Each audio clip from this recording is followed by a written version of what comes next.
This is the Hantek DSO2C15 that is supposed to be very similar to the DSO2C10 and in any case equivalent considering the hack I'm gonna explain in this video. As you probably know, the C letter on the model here tells you that this scope is not equipped with the Arbitrary Waveform Generator, the AWG, while the correspondent D series, let's say DSO2D15, is equipped with it. In any case, I'm gonna tell you that it will be possible to transform this scope into the D series because almost the C series scopes is equipped with the AWG hardware inside, but the firmware doesn't allow you to access it. It doesn't happen for all the C series scopes, as there are few units that lack the two required ICs internally. In any case, I think that even in that case, it will be not so difficult to buy those IC and solder them onto the main board, if you are familiar with iron or the hot air welding.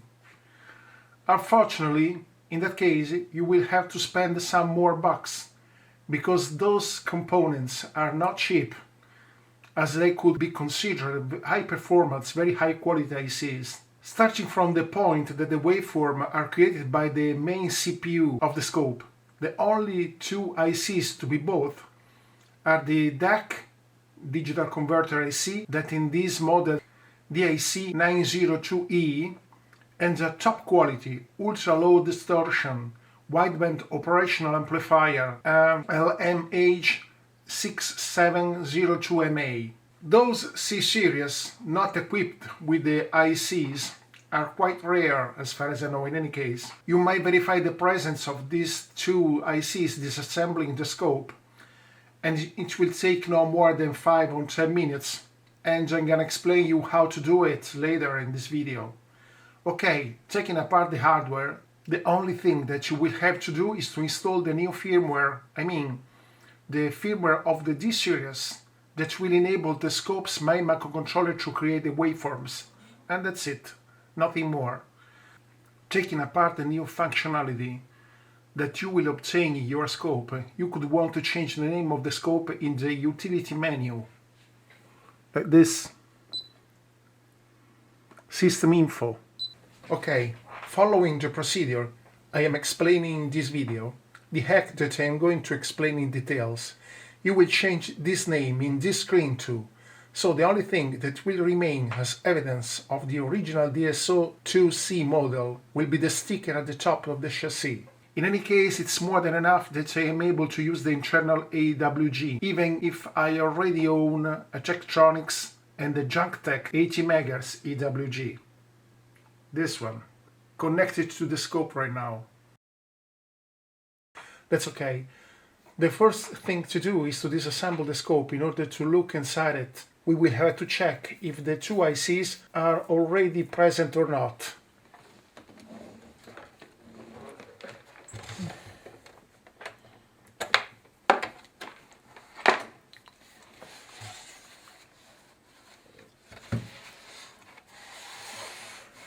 Telling the truth, I have already checked it once, but I'm gonna disassemble it again in order to show you how to do it.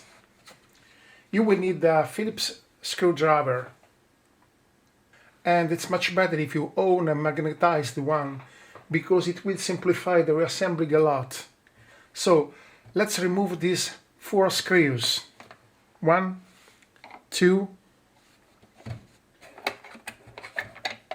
3, and 4. The first 2 are very easy to remove, but the second ones will require that you stick the tip of the screwdriver in the screw head and then lower the handle, because the screw head is blocked in its position by the edge of the handle and will not come out if you don't keep the edge far from it. Okay.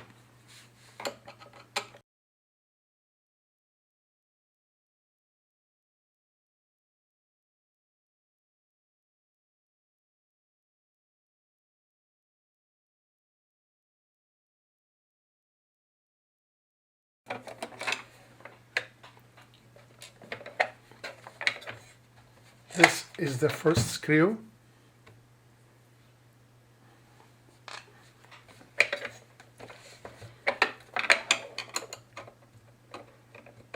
Then the second one. Very easy.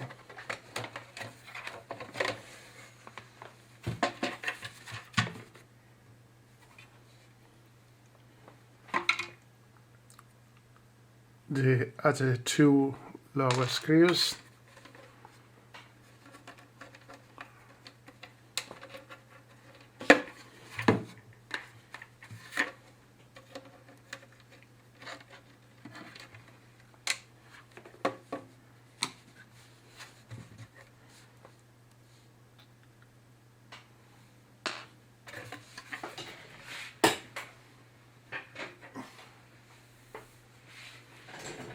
This is the power supply. We don't need to touch it. Just let's remove these 5 screws. 1, 2, 3, 4 and 5.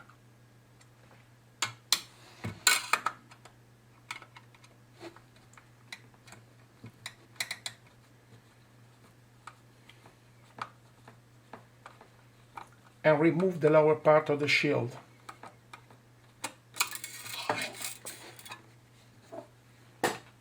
We don't need to remove this part of the shield, just this one.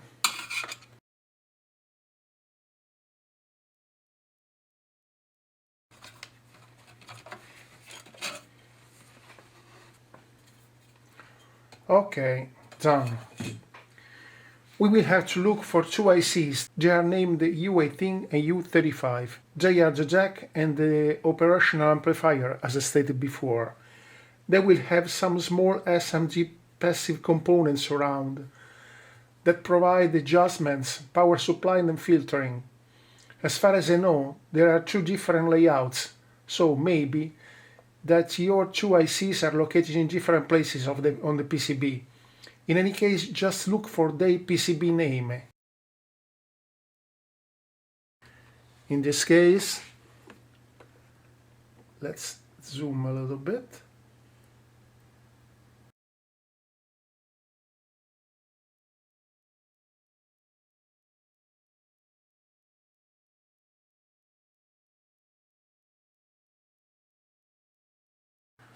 In addition,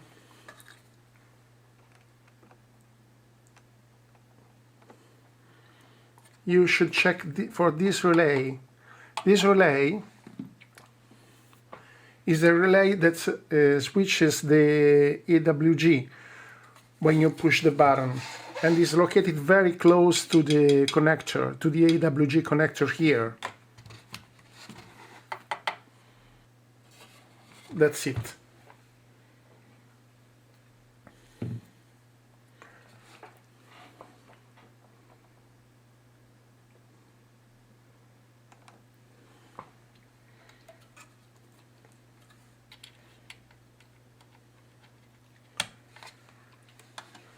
Okay, after have checked everything, we will assemble the scope. You will find that if your screwdriver is not magnetized, you will get mad for minutes trying to stick the screws into the holes.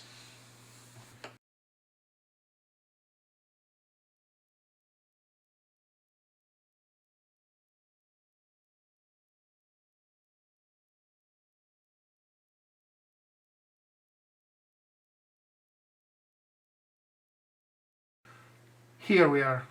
I'm gonna show you now how the oscilloscope behaves with the original firmware without the AWG function enabled. Let's say out of the box. After I've done the bootstrap, let's turn on it. After I've done the bootstrap, when the main screen appears, there is no window here.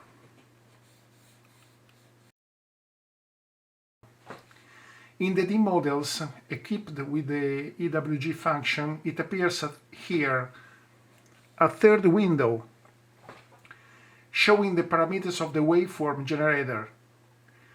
Moreover, when trying to push the wave generator button on the right,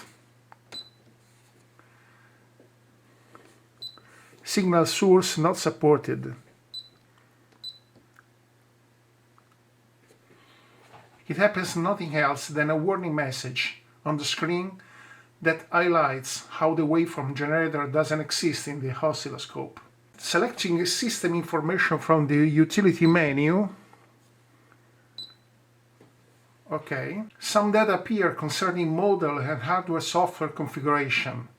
Let's take a note of all of them, especially this big string, this long string. But not only, everything is important here. This is what happens before the firmware modification. This is the waveform generator schematics. As you may see here on the left, these are the CPU connections. It is a very simple schematics because all the waveforms are produced in the digital domain by the internal oscilloscope microcontroller. The components to be eventually added for the race units that are not equipped are a simple DAC, this one, an operational amplifier, this one, and this relay. As far as I know, there are no units without these SMG components around. The DAC provides to convert the digital waves data flow coming from here in the analog domain here, in these two lines. Of course, they are real voltage amplitude variations in time. The two outputs go straight to the operational amplifier. As you may see, there is no variable amplification of this op-amp, as this only resistor R1 750 ohms provides the necessary fixed feedback from the output here to the inverted input of the op-amp. All these other components are necessary for the DAC functionality. These are filters for the IC power supply and output. The relay connects the output when the AWG is enabled by menu, and from here comes the commanding voltage for the switch. Everything is very simple and easy to understand. Okay, it is time to modify the firmware to obtain the D version of our oscilloscope. There are several ways to achieve this result. The main one is to directly modify the instrument model within the device's internal configuration files. By modifying that model during system startup, the oscilloscope will assume the name of the model with the related features, of course. The secret is all here, and if you want to rack your brains to do it with a text editor, go ahead. The file to be modified are two.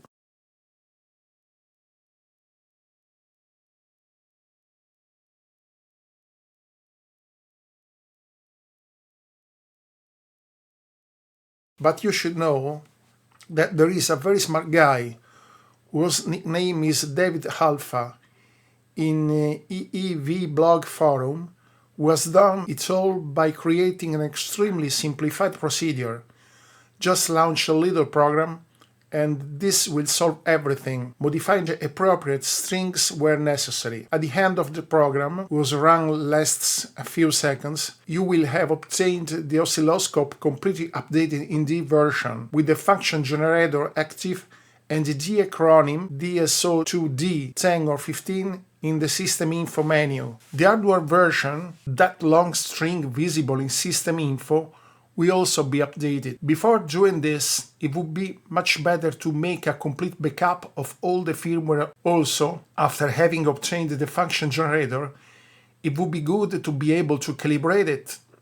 This calibration operation will be carried out automatically by the scope, but it will be necessary to detect some data on the video, compose a file of 3 teeny lines, and launch the calibration program with this file. It seems difficult, but in reality, carrying out these operations will be very simple and immediate, no problem. Of course, I reiterate what I initially declared. I take absolutely no responsibility for what you will do. Also, keep in mind that modifying the scope model in the internal config files very probably will void the warranty. I do not recommend you proceed further if you are afraid of causing damage or if your device is still under warranty. This is David Alpha directory on Google Drive. We only need files from this 2D15 conversion from this directory, backup builder, and from this directory, generator calibration. So let's start with the first one, download.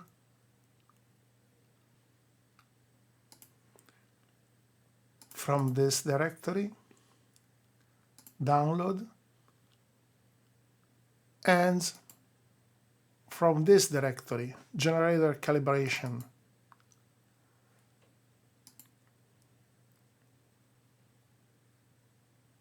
So this will be the only 3 files in the root directory of the USB pen. Only 3 files in the root directory. So we need to stick the USB pen on the USB port of the scope, turn on the scope,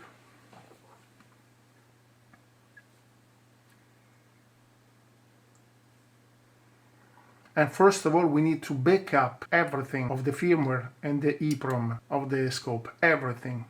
So let's choose utility, update,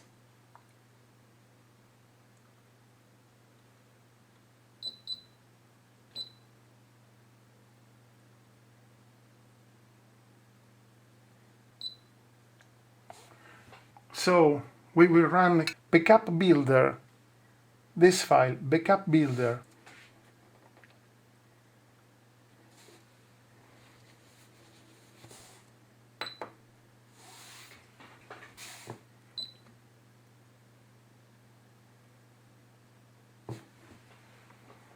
It will take a lot of time, maybe 7, 8, maybe 9 minutes, and it will stack exactly at 35%, like this. We can only wait.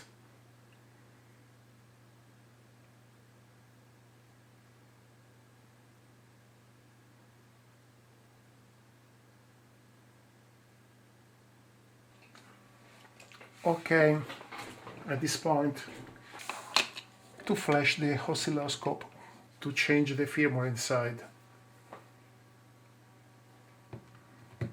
I'm scared just a little bit, I'm afraid, of course. Let's go.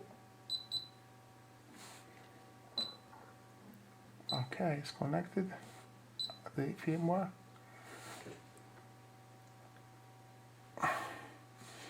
This file, conversion, this file will modify the oscilloscope. I am afraid, but I will push it anyway. Conversion. Start update.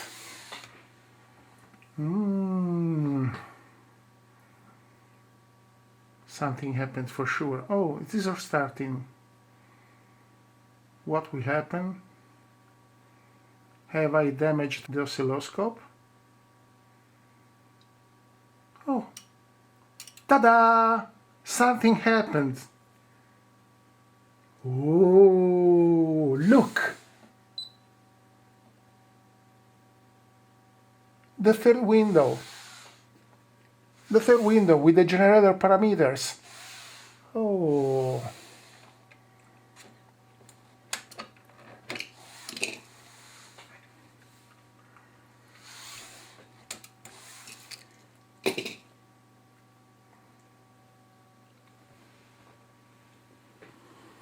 I will push this button this time.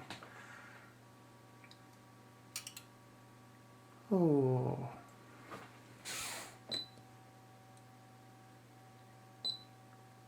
Oh. For the first time, we can see a new menu.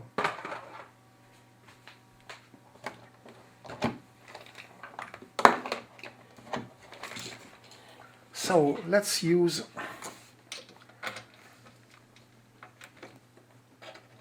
a connector for... Oh, it's already working.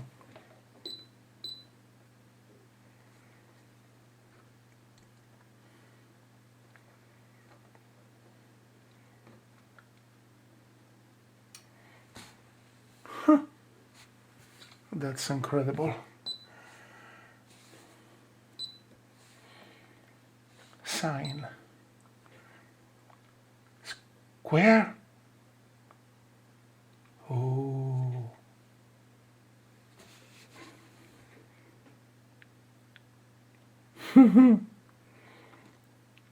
Gorgeous. It's really gorgeous.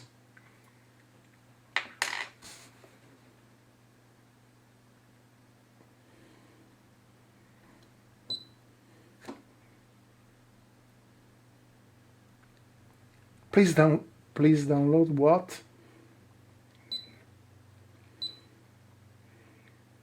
Please download data from the host computer. Of course, I have the software. Amplitude fine.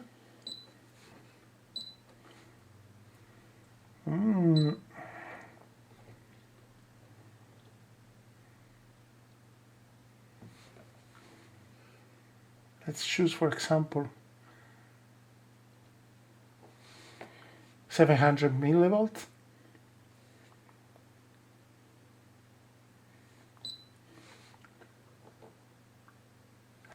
Let's measure it.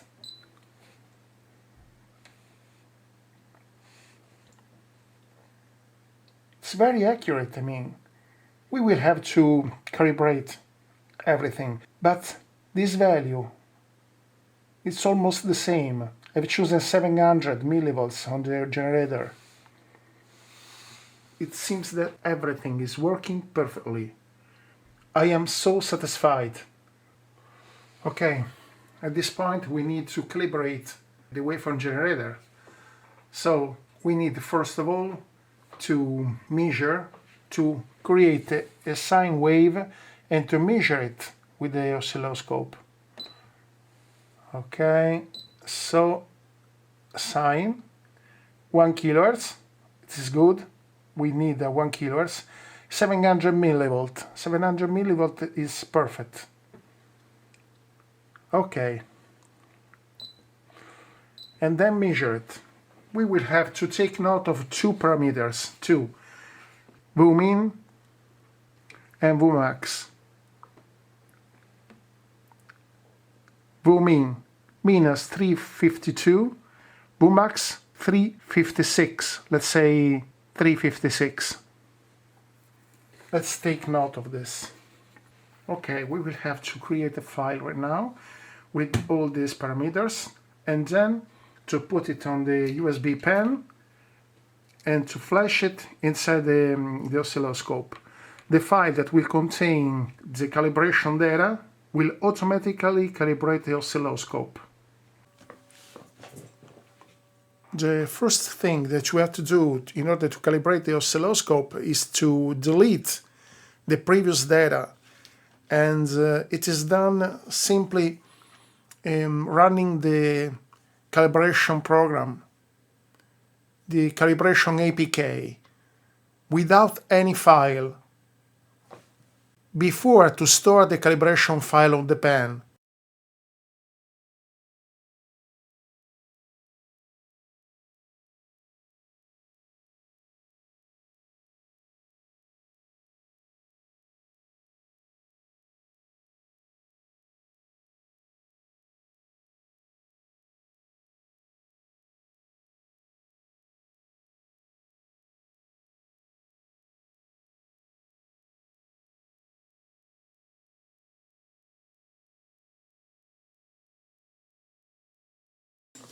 As I said before, in order to calibrate the scope, we need a very small file that will contain only 3 tiny lines. The first one, ref equal, that means reference of course, is followed by the voltage in millivolts that we used to create the sine wave. So we are choosing 700 millivolts in the AWG menu. That will be the number that we will write after the equal. It follows cal_a equal, that will contain the measured maximum voltage, that is 356 millivolts, and we will write it without the sign plus. The last line, cal_b equal, that will contain the minimum voltage that we have measured, and in this case it is required the minus sign, so we will write minus 352. So the formats file records will be exactly this one. In your case, you have previously taken note of the maximum and minimum voltages. The only problem we have is that we are using the Windows operating system in the computer, but we have to create this file in Unix format. That means that the first two lines should be terminated by a line feed that is the hexadecimal 0A character, only one character. But if you create a file under Windows, every line is terminated by a carriage tunnel and a line feed 0D0A, a couple of characters. And this format is not compatible with the scope's firmware. So we need to compose the file using the Unix format, with only line feed that terminates lines. I normally use Eclipse or Platform.io in order to do so, but if you are not familiar with them, there are sites that provide this kind of conversion online. I found this one, exec.it. It allows you to write on the left side of the screen when it comes to put directly hex codes. And on the right side, here, when you have to write plain text.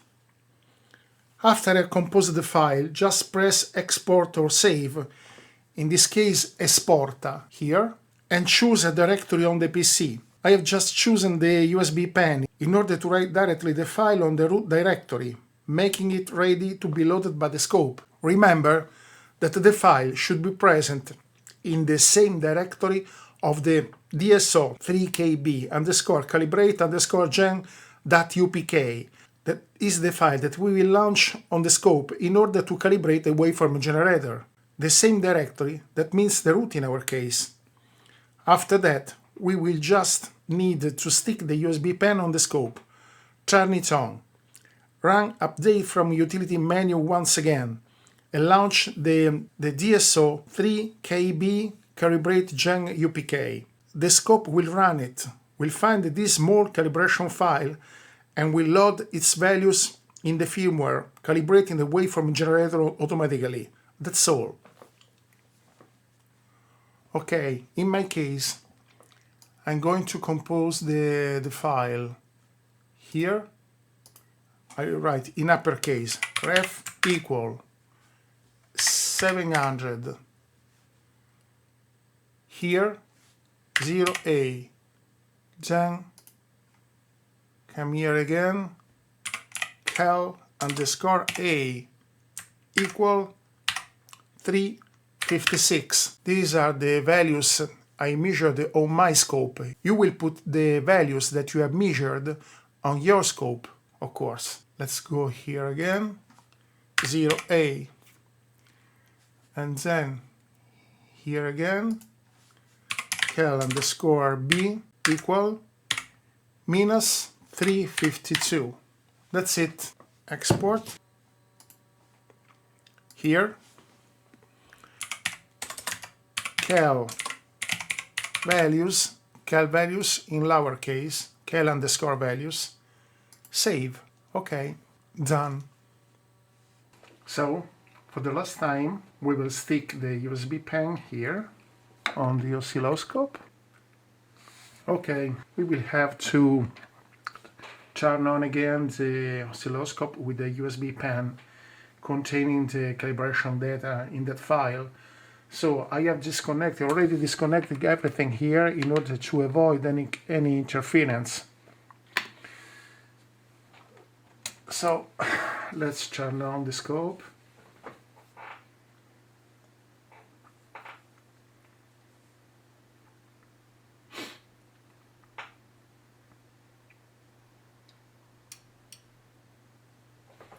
Let's go on utility, update, disk already inserted. Okay, let's press update again. Update firmware.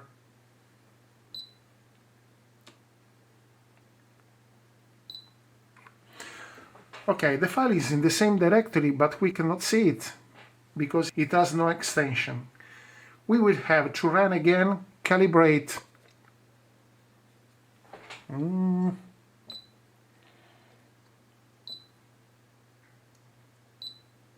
Calibrate. Let's press start update.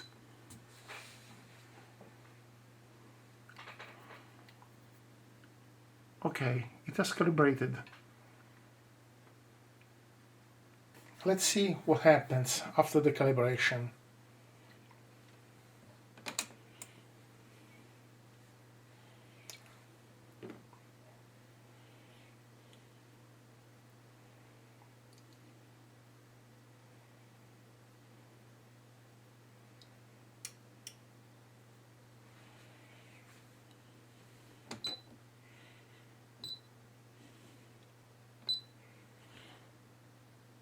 Sine wave, 600 millivolts.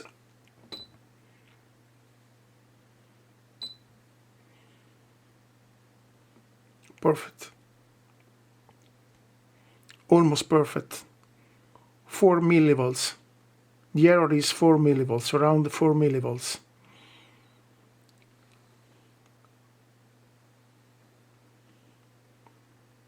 Around 4 millivolts on peak to peak, maybe less.